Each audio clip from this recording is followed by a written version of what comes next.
Bismillahirrahmanirrahim. Alhamdulillah. Alhamdulillahilladzi ja'ala al-ibarati qutal qulub biha tanmu kama tanmul ajsadu bil hubub. Asyhadu an la ilaha illallah wahdahu la syarika lahul marhubul marhub. Wa asyhadu anna sayyidana Muhammadan abduhu wa rasuluhul mahbub. Allahumma salli wa sallim ala sayyidina Muhammadin imami kulli saliki wa mazjub wa ala alihi wa sahbihi wa zurriyatihi wa man ilaihi mansub. Amma ba'd. Kita hormati, kita muliakan para habaib dan para ulama, muhibbin, hadirin hadirat rahimakumullah. Puji syukur yang tak terhingga kita haturkan kehadirat Allah Subhanahu wa ta'ala, yang mana pada malam ini Allah berikan kita taufik hidayah serta inayah sehingga bisa kembali berkumpul di majlis yang penuh berkah dan rahmat ini.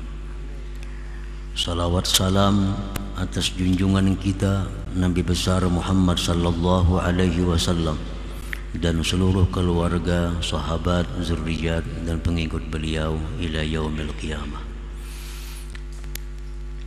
Para muhibbin rahimakumullah, al-hikmatus sabi'atu wa thamanuna ba'dal mi'ah minal hikamil ataiyah. Qala al-imam Ahmad ibn Athaillah as-Sakandari rahimahullah, nafa'ana bi'ulumihi wa asrarih. Hikmah yang ke-187 dari Al-Hikam. Berkata Imam Ahmad ibn Athaillah as-Sakandari, al-ibaratu qutun li'ailatil mustami'in wa laysa laka illa ma anta lahu akil. Artinya, bermula ibarat-ibarat, ungkapan-ungkapan atau pepadah-pepadah, mau'izah, nasihat, merupakan makanan bagi para pendengar yang berhajat.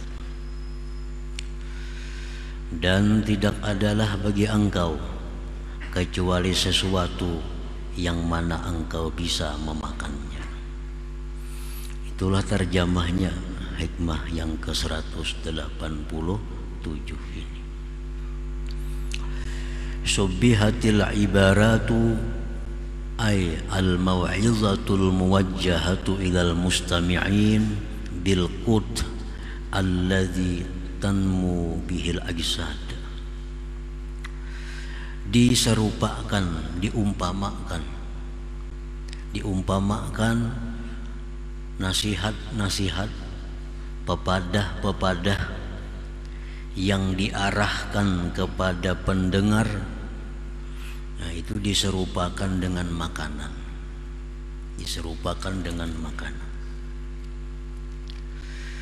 Yang dengan makanan itu menjadi tumbuhlah jasad-jasad. Nah, dengan makanan itu menjadi tumbuhlah tubuh kita ini. Fahiya min jinsil qut illa annaha minan naw'il ladzi tanmu bihil qulub. Nasihat-nasihat agama itu termasuk jenis makanan, melainkan bahwa nasihat itu daripada macam yang tumbuh dengannya hati. Jadi artinya jasad kita ini bisa berkembang dengan makanan yang masuk ke dalam perut kita. Nah, demikian pula hati itu bisa berkembang, hati bisa hidup dengan makanan-makanannya. Sedangkan makanan hati itu adalah mau'izah, pepadah agama, ilmu agama. Itulah makanan hati. Nah, para muhibbin rahimakumullah, jadi artinya Nah, setiap tubuh jasad yang kurang makanan, tubuh yang kurang makanan bergizi, dia akan menjadi kurus dan mudah diserang penyakit. Nah, badan kita, tubuh kita yang kurang makanan bergizi itu akan menjadi kurus dan mudah datang penyakit, baik penyakit dari dalam tubuh seperti bakteri-bakteri atau penyakit yang dari luar tubuh seperti virus dan lain-lainnya. Nah, mudah tertular, mudah terjangkit. Belum lagi penyakit yang sudah ada di dalam tubuh itu berkembang karena tubuh kita kekurangan makanan yang bergizi itu.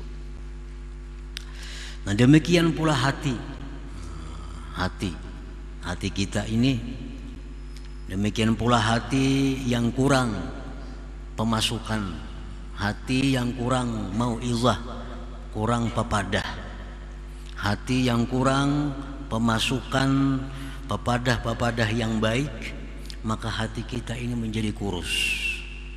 Hati menjadi kurus dan mudah diserang penyakit juga, baik penyakit dari dalam yang berasal dari nafsu atau penyakit dari luar yang datang dari syaitan atau lingkungan. Nah, para muhibbin rahimakumullah. Jadi kedua itu makanan diperlukan oleh manusia. Jadi manusia bukan hanya punya tubuh yang sehat, tetapi juga hati yang sehat. Supaya tubuh sehat, cukupi dengan makanan yang baik, makanan bergizi. Nah, hati supaya sehat, cukupi dengan mau'izah, dengan ilmu-ilmu yang bermanfaat. Dengan demikian itu menjadi manusia yang sempurna. Nah, para muhibbin rahimakumullah, orang-orang yang cenderung mengutamakan makanan-makanan untuk perkembangan tubuh, nah, manusia yang cenderung mengutamakan makanan-makanan yang diperlukan tubuh, menomorduakan makanan-makanan yang diperlukan oleh hati, ini manusia cenderung arahnya kepada hewan, cenderung kepada hewan. Yang pentingnya kenyang, penting makan nyaman, makanan sehat, makanan 4 sehat 5 sempurna. Nah, tapi perkara makanan hati lalai. Nah, makanan hati kada terurus. Ini manusia cenderung kepada hewan, cenderung kepada binatang. Nah, binatang yang diurusnya adalah hati. Nah, kemudian manusia yang hanya mementingkan kesehatan rohani, kesehatan hati. Nah, dia menuntut ilmu yang bermanfaat untuk dirinya. Bahkan dia melalaikan makanan-makanan untuk kesehatan jasmaninya. Nah, ini manusia cenderung kepada malaikat. Cenderung kepada malaikat. Kalau manusia yang sempurna itu adalah manusia yang menjaga keseimbangan antara keduanya. Nah, jasmaninya bagus dan hatinya pun bagus. Nah, makanya manusia itu yang sempurna kedudukannya lebih afdal daripada malaikat di sisi Allah Subhanahu wa ta'ala. Nah, para muhibbin rahimakumullah. Nah, jadi apabila hati kita ini kurang pemasukan ilmu yang bermanfaat tentunya, maka hati kita ini mudah sakit. Bisa sakarat kina. Sakarat. Bila sakarat itu kan lawas lagi mati. Banyak orang yang terdahulu hatinya mati daripada tubuhnya mati. Nah, banyak manusia ini yang terdahulu hatinya mati sebelum tubuhnya mati. Karena selama hidupnya orang itu selalu mementingkan makanan-makanan yang diperlukan tubuh, kurang mementingkan makanan yang diperlukan oleh hati itu. Ada sedikit orang yang sihat, orang yang kuat, tetapi hatinya lemah, hatinya kurus, hatinya sakit karena kekurangan gizi, kekurangan makanan berupa mau'izah itu. Nah, para muhibbin rahimakumullah, kalau makanan-makanan yang diperlukan tubuh itu bisa didapat di warung, di rumah makan, di restoran. Tetapi kalau makanan-makanan hati itu bisa didapat di majelis ta'lim, majelis ilmu, ziarah kepada orang salih, minta nasihat, minta petunjuk kepada mereka tentang agama. Nah, itulah tempat makan-makannya ini hati yang diperlukannya. Nah, penyakit yang bisa menyerang hati manusia karena kekurangan ilmu, kekurangan mau'izah, seperti penyakit ria, itu jelas sudah. Orang yang ria itu orang yang hatinya sakit, kekurangan nasihat, kekurangan pemasukan agama, timbul ujub, sombong, dengki, dendam, kikir. Itu semuaan penyakit-penyakit yang letaknya di hati, yang memudaratkan di akhirat, memudaratkan di akhirat akibat dari kurangnya pemasukan ilmu agama. Nah, kita kalau kurang makan sehari ini kita ribut benar. Biasa makan 3 hari sekali, ini makan sekaliannya sehari, wah, dianggap kayak setengah kelaparan sudah. Tapi kalau kita kada pemasukan hati seminggu kada ada masalah. Memang penyakit hati kada terasa, macam penyakit tubuh. Kekurangan makanan langsung kita lemah, kada berdaya awak kita. Tapi kalau kita hati kekurangan makanannya itu perlahan, nah, sakitnya perlahan, dan nampak risikonya, bahayanya begitu menjelang ajal. Nah, disitulah risikonya penyakit hati ini akan mulai nampak bahayanya. Nah, itu yang dimaksud oleh pengarang tadi, al-ibarat kutun li'ailatil mustami'in. Ibarat ungkapan-ungkapan nasihat, mau'izah itu laksana makanan bagi para pendengar yang memerlukan, yang berhajat.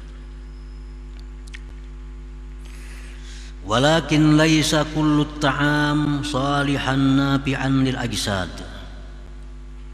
Tetapi tidaklah tiap-tiap makanan itu patut bermanfaat bagi seluruh tubuh, bagi tubuh manusia.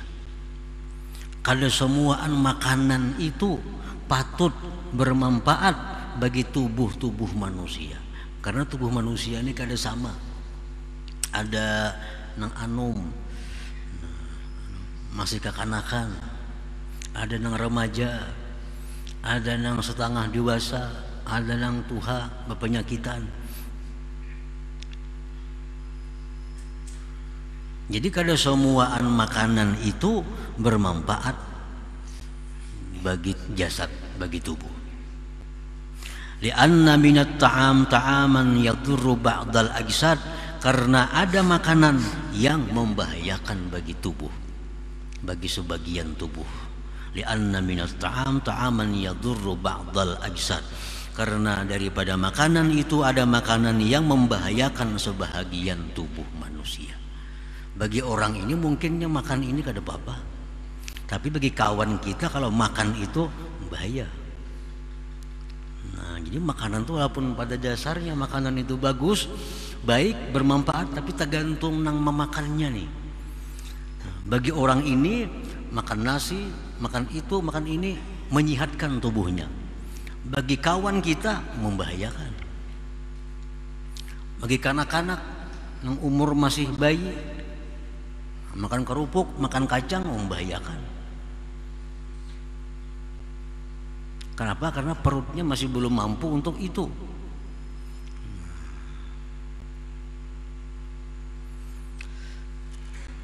Walakin laisa kullu ta'am salihan nafi'anil ajsad, lianna minat ta'am ta'aman yadurru ba'dal ajsad. Nah, wa kadzalika laisa kullul mau'izah salihan nabi'an liqulubil mustami'in. Seperti demikian pula bukanlah tiap-tiap nasihat, tiap-tiap papadah, tiap-tiap ilmu itu patut bermanfaat bagi hati orang yang mendengarnya. Ilmu pun demikian. Kalau semuaan ilmu bermanfaat untuk pendengar. Lianna minal mau'izah ma la yasluhu wa la yanfa'u bal yadurru li ba'dil mustami'in, karena sebagian daripada nasihat, sebagian daripada papadah itu ada yang tidak patut, tidak berguna, bahkan membahayakan bagi sebagian pendengarnya. Nah, ilmu pun demikian. Kada semua ilmu itu bisa diserap oleh pendengarnya. Kada semua ilmu baik didengar. Tapi ada ilmu-ilmu yang bermanfaat untuk sebagian sekelompok manusia, tapi justru membahayakan kepada kelompok yang lain. Jadi kada patut juga kita mengaji ke tiap-tiap pengajian. Barangkali kita lain golongannya, mesti dipilih juga. Majelis-majelis taklim itu belum tentu itu cocok dengan golongan kita, karena ada nasihat agama yang hanya patut untuk sekelompok orang, tapi justru membahayakan kepada kelompok yang lain. Kenapa? Karena ilmunya bagus, ilmunya sama-sama baik, cuma keadaan orang yang mendengar ini berbeda-beda, kada sama, kada pemahamannya, kada sama hatinya, kada sama dan sebagainya. Nah, contohnya kaman fil marhalatil ula bisuluk la yasluhu lahu ay yastami ala ibaratil muwajjahati lil arifin al wasilin. Seperti orang yang dalam perjalanan pertama, seperti orang yang dalam tahapan awal pada suluk, tidaklah patut baginya mendengari nasihat-nasihat, pepadah-pepadah yang ditujukan kepada orang-orang yang sudah ma'rifat yang sampai. Itu contohnya. Ini orang ini hanya hendak bemula suluk nih. Arti bemula suluk tuh orang ini hendak bujur-bujur menjalani agama. Hendak bujur-bujur menjalani agama, hendak bujur-bujur mendekatkan diri lawan Tuhan, bujur-bujur hendak dapat ma'rifatullah di dalam dunia ini. Nah, ini orang ngarannya permulaan suluk. Nah, orang yang di permulaan suluk ini apabila langsung diberi ilmu yang digunakan oleh orang-orang yang sudah ma'rifat kepada Allah, ini membahayakan yang pertama dalam suluk. Orang yang dalam tahapan pertama suluk itu ilmu yang mesti dipelajarinya adalah tobat dulu. Tobat itu jadi pelajarinya. Nih kita hendak jadi orang baik nih, hendak jadi orang baik, hendak bercita-cita suluk menjalani jalan yang diridhai Allah. Hendak juga satu saat kita ma'rifat kepada Allah sebelum mati. Hendak jadi orang yang diridhai Allah, hendak jadi hamba Allah, suluklah dia. Nah, kayak apa caranya suluk nih? Pertama-tama yang dilakukannya adalah tobat dulu. Jangan dicampur lawan bab-bab lain dari ilmu. Jangan belajar tentang zuhud, jangan belajar tentang wara, jangan belajar tentang macam-macam, jangan. Khusus belajar tobat. Ya, orang hendak melangkah menjadi orang salikin. Nah, pelajari dulu tobat. Tobat ini dalam rangka takhliyah, pembersihan dirinya. Nah, belajar masalah tobat itu kada tuntung sehari dua hari, kada tuntung. Pada praktiknya makin lawas lagi. Jadi masak-masak belajar tobat macam apa supaya kita diterima mendaftar jadi orang salikin.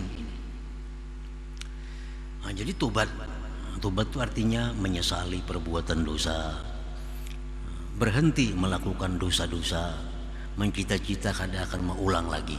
Itu 3 itu sudah nyata. Nah, langkah 4 rukun tobat ini apa? Mengembalikan kezaliman yang pernah dilakukan. Nah, ini yang berat. Mengembalikan raddul mazalim ila ahliha, mengembalikan kezaliman kepada ahlinya. Jadi Imam Ghazali mengatakan kalau perlu dia keliling dunia. Kalau dia merasa ada berbuat salah kepada orang di sekeliling dunia ini, nah, kembalikan kezaliman itu. Dulu pernah mengambil harta orang.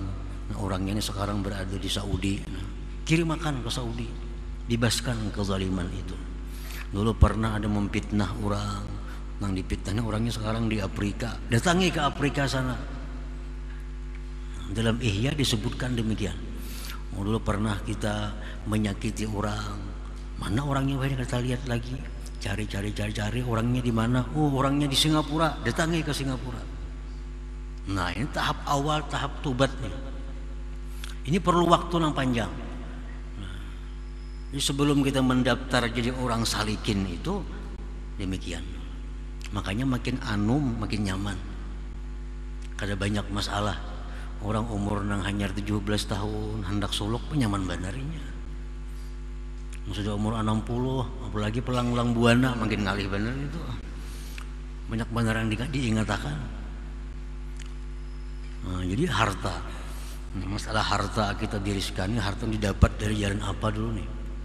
Nah, dari jalan itu selesaikan harta supaya tinggal harta yang bersih. Nah, selesai itu. Harta kita sudah selesai. Nah, yang kedua lagi yang dicari apa?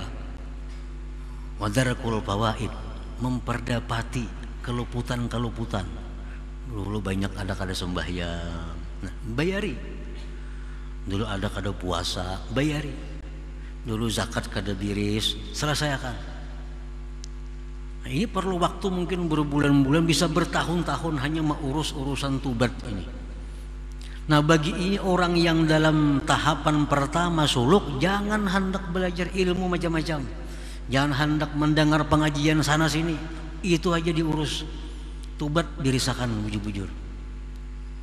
Nah, itu tadi maksudnya dari kaman fil marhalatil ula, seperti orang yang dalam tahapan awal bisuluk pada suluk, la yasluhu lahu, tidak patut bagi dia untuk mendengari hal-hal yang mengganggu pikirannya. Ada orang membaca kitab fikih, kada usah diurus. Ada orang pengajian, kada usah. Urus tobat aja bujur-bujur dulu. Karena ini yang diperlukan oleh hatinya itu. Yang diperlukan makanan hatinya untuk itu adalah tobat. Masalah tobat dipelajari bujur-bujur. Nah, tobat ini sudah beres, keadaan sudah selesai. Hutang tipu menipu sudah diselesaikan, nang difitnah sudah minta maaf, nang digibah sudah kita minta maaf kepada mereka. Nah, ini sudah selesai dalam makam tobat. Nah, ini langkah pertama orang salikin.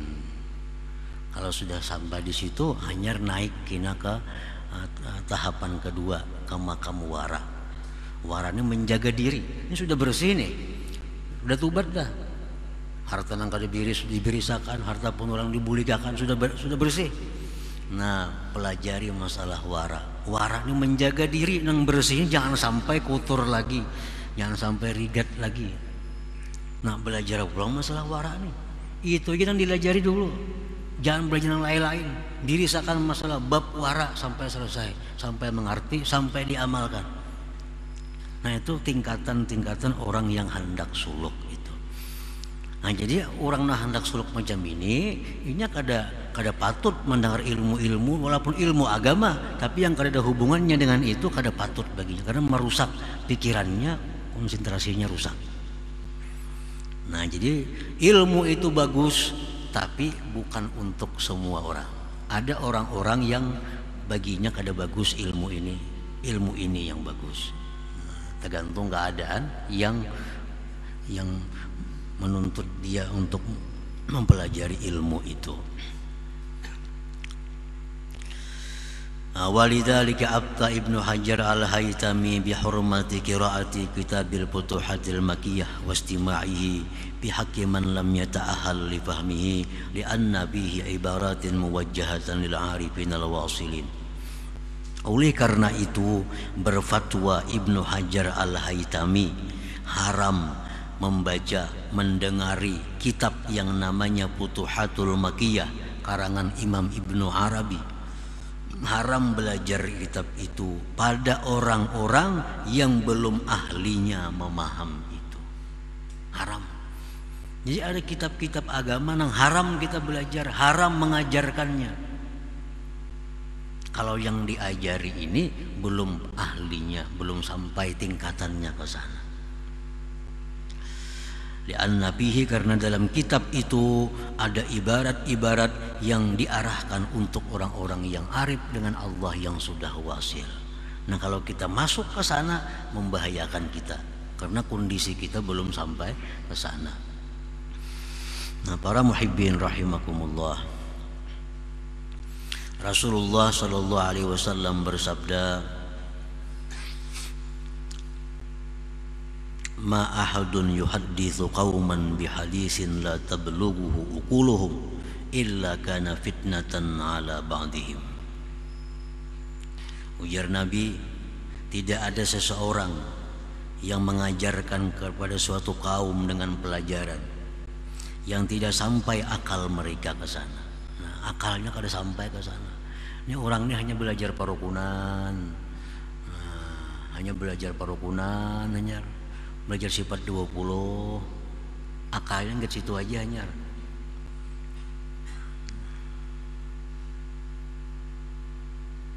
Dilajari nang kada kau menerimainya. La tablughuhu uquluhum, melainkan adalah menjadi fitnah atas sebagian mereka, menjadi kerusakan.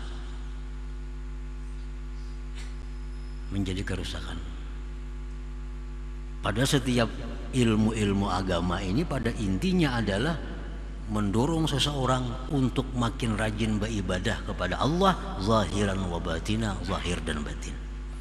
Itu intinya.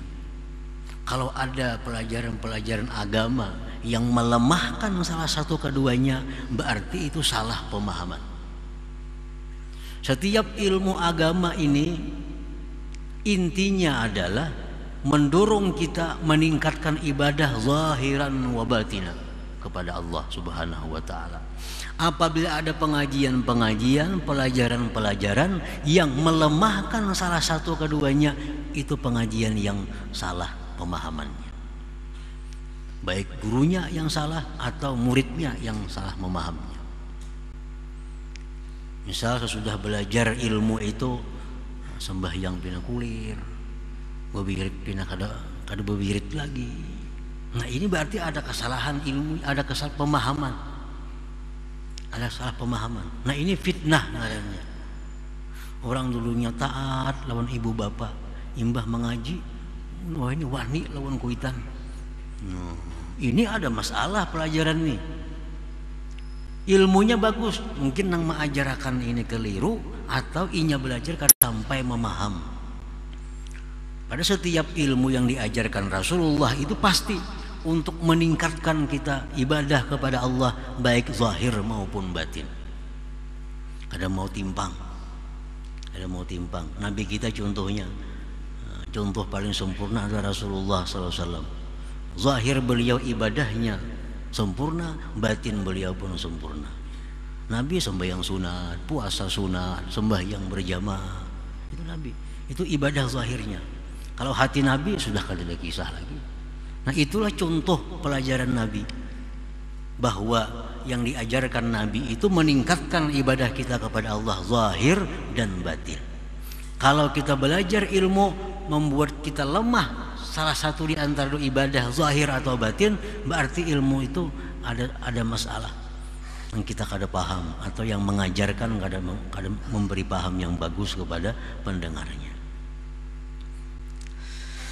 Wa qala Ali radhiyallahu anhu, berkata Imam Ali, wa asyara ila sadrih, Imam Ali berkata dan beliau menunjuk ke dada beliau, Ujar Imam Ali, innaha huna la'uluman jam. Ujar Sayyidina Ali bahwa di sini banyak ilmu. Menunjuk ke dada Sidin. Lau wajadtu laha hamalah, jikalau aku dapati ada orang yang bisa menanggung ilmu itu. Artinya apa? Kada semua ilmu mesti disampaikan. Lihat orangnya. Ada orang bertakun Sayyidina Ali, ini kayak apa Sayyidina Ali ini kan jadi jawab Sidin. Dia orang amalar ilmu Sayyidina Ali ini tuh bertakun kada mau jawab. Nah, kenapa Sidin kada mau jawab? Nah, Sidin melihat ini orang kalau dijawab justru merusak dirinya, membahayakan dirinya. Kan jadi jawab. Jadi kalau semua pertanyaan itu mesti dijawab. Dilihat dong bertakun memanfaatkan lawannya kalau dijawab. Nah ini bertakun. Kalau kita jawab, kita memanfaatkan lawan dirinya. Ini Sayyidina Ali demikian, Imam Malik demikian, Imam Syafi'i banyak pertanyaan-pertanyaan yang Sayyidina kada jawab. Kenapa? Karena kalau dijawab kada ada manfaatnya bagi nang bertakun itu, bagi nang bertanya itu. Nah jadi Sayyidina Ali dalam dadaku ini banyak ilmu. Ya kalau ada nang kawa menerimanya. Nah cuma kada kawa menerima. Ini hanya sebagian ilmu. Anjir Abu Hurairah, aku dapat daripada Rasulullah itu 2 kampil ilmu. 2 kampil, 2 karung ilmu. 1 karung ilmu aku sebarkan kepada manusia. 1 karungnya kalau aku sebarkan sembelih orang aku. Sekarungnya mengkau sebarkan sembelih orang aku ya Abu Hurairah. Artinya apa? Bahwa memang ada ilmu itu yang dipelihara, yang hanya diberikan kepada segelintir orang yang bisa mengerti tentang itu. Karena semua ilmu mesti diajarkan, mesti dipelajari. Nah kita lihat keadaan-keadaannya. Nah itu yang dimaksud oleh Imam Ahmad Ibnu Athaillah, walaysa laka illa ma anta lahu akil. Tidak ada bagi engkau kecuali yang engkau bisa memakannya, bisa mencernanya. Itu ilmu yang dipelajari. Jangan mempelajari ilmu yang kita belum mampu untuk mencernanya, justru akan membahayakan bagi hati kita. Nah selanjutnya hikmah yang ke-188, insyaallah. La hadratin Nabi sallallahu alaihi wasallam, al-Fatihah.